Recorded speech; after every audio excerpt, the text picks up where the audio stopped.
안녕하세요. 마이펫 상담소 윤쌤입니다.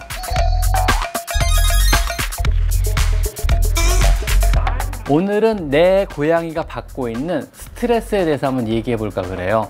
아니, 고양이가 무슨 스트레스? 혼자서 맨날 집에서 잠만 자는 거 아니야? 이렇게 생각하실 분도 계실 텐데요. 실제로 고양이는 조용한 학대를 받는 동물이라고 알려져 있어요. 즉, 집에서 생각보다 많은 아니면 다양한 종류의 스트레스를 받고 있다 그래요. 그럼 현재 내 고양이가 어떤 종류의 스트레스를 받고 있으며 어떤 종류의 스트레스에 노출되고 있는지 한번 오늘 하나하나 살펴보도록 하겠습니다.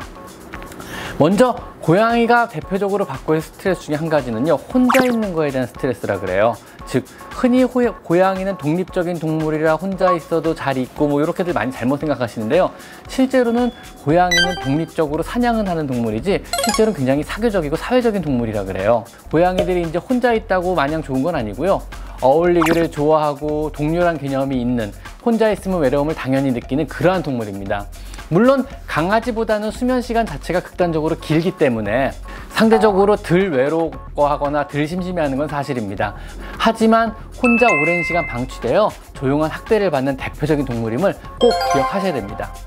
다음에 받을 스트레스는요, 새 식구나 환경 변화에 의한 스트레스가 있을 수 있어요. 즉, 고양이는 자신만의 공간에 gat혀 사는 동물인데요.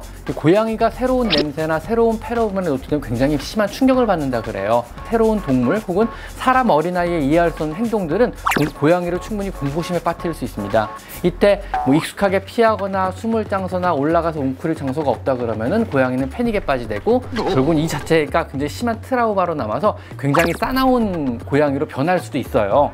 그래서 이러한 새로운 환경의 변화를 최소화해 주는 것도 역시 고양이를 스트레스로부터 막아줄 수 있는 길이라고 할 수 있고요.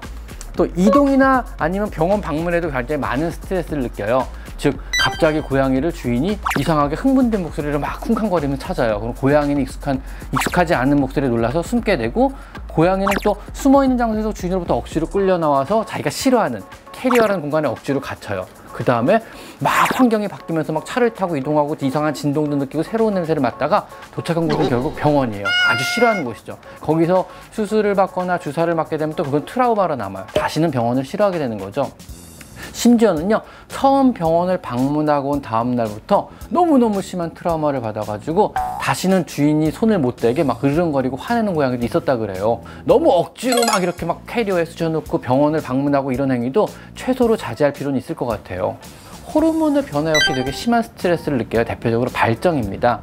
고양이는 반경 2km까지 페로몬의 냄새를 맡을 수 있다 그래요. 즉, 다른 지역에서 고양이가 발정이 나서 페로몬을 뿜어내기 시작하면은요, 중성화 수술이 안 된 고양이는 굉장히 심한 정신적 충격을 느껴요. 그래서 괴로워하고 힘들어하고 육체적으로도 정신적으로 굉장히 심한 스트레스를 받게 돼요.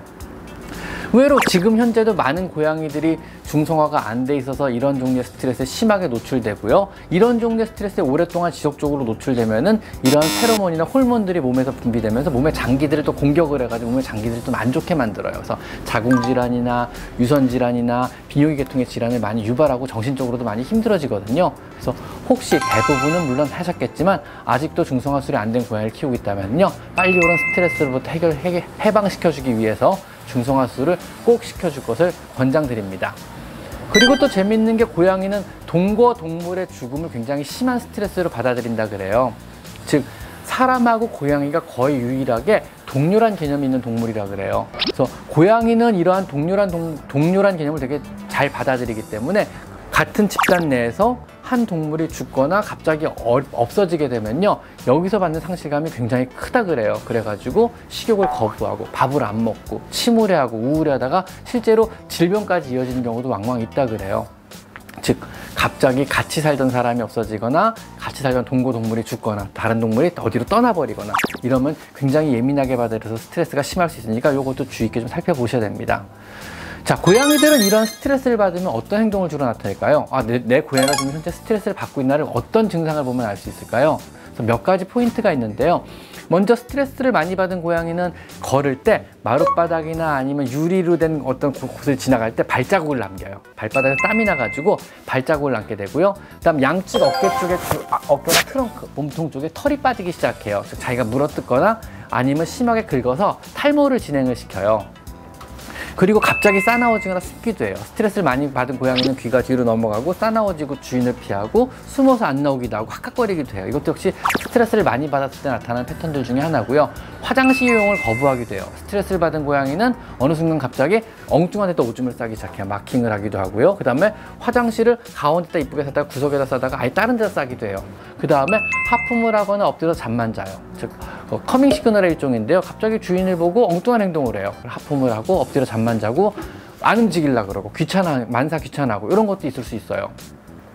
그럼 이러한 고양이가 스트레스 받는 상황에서 우리가 어떻게 해줄 수 있을까요? 어떤 방법으로 이런 스트레스로부터 벗어나게 해줄 수 있을까요? 자, 이거는 다음 시간에 내 고양이 스트레스 해소하기 편에서 다시 한번 안내해 드리겠습니다. 자, 오늘은 여기까지 마이펫 상담소 윤쌤입니다. 감사합니다.